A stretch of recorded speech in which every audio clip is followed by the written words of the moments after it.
Digimonth, Digimon movies, come on now, let's watch them. Digimonth, Digimon movies, Digimonth. Digital Monster X Evolution is the first fully CG Digimon film and is also the only Digimon movie not associated with the anime series and whose cast is primarily consistent of only Digimon and no humans.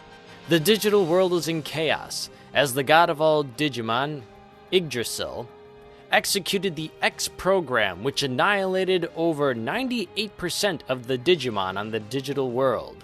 There have recently been several Digimon popping up with special stones on their bodies that have been labeled X-Antibody Digimon, or X-Digimon, and they are being hunted down by the Royal Knights, who serve under Yggdrasil.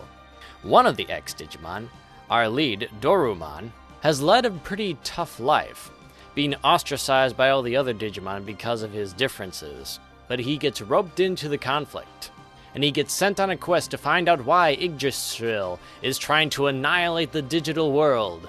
Can Dorumon, the X-Digimon, and all the surviving members of the Digimon on the digital world save their crumbling civilization? The character dynamics they have in this film is really outstanding, especially between the Royal Knights, particularly between Omegamon and Gallantmon. Omegamon being one of the more key players in this film, who is a loyal knight and follows the orders no matter how awful or cruel they may be. Gallantmon questioning why Yggdrasil is trying to destroy the digital world, and it becomes a conflict between these two former friends. But through the course of the film, Omegamon's eyes begin to open up and he begins to question Yggdrasil's judgment. This one out of all the Digimon movies feels the most visceral, as there's a lot of death and tragedy that has in this film. It makes it really feel like the war film that a lot of the Digimon creators wanted to make for some of the past films. And even though the CG may not be the best looking in comparison to today's standards, I feel the CG actually works in this film's favor. I mean, so what if the graphics look like early PlayStation 1 opening cinematics?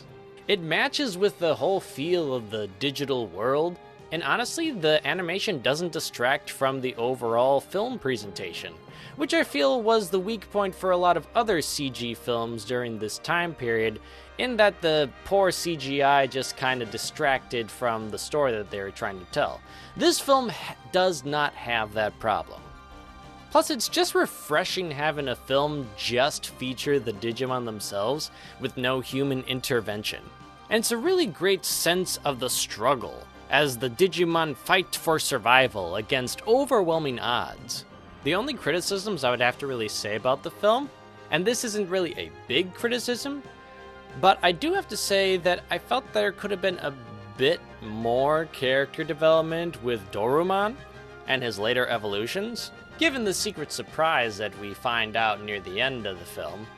Like, we still feel his struggle and whatnot, but he gets knocked out in the middle of the film and stays unconscious for a good section of the film. But this film has a lot of different character dynamics that it also has to juggle as well, from X-War Greymon, X-War Garurumon, Omegamon, Gallantmon, the other X-Evolution Digimon, and all the other surviving Digimon, a Wizardmon. But overall, I like Dorumon and its evolutions, which is final evolution we will see in Digimon Tri. This is perhaps one of the better of the Digimon films, so if you want to check out a film that dives a bit further into the lore of Digimon, of the Royal Knights, and of Yggdrasil, and have a little bit of a different feel for a film that's outside of the anime series, then check out Digital Monster X Evolution. You won't be disappointed. Yggdrasil's Judgment. God, that is a hard Digimon's name to say.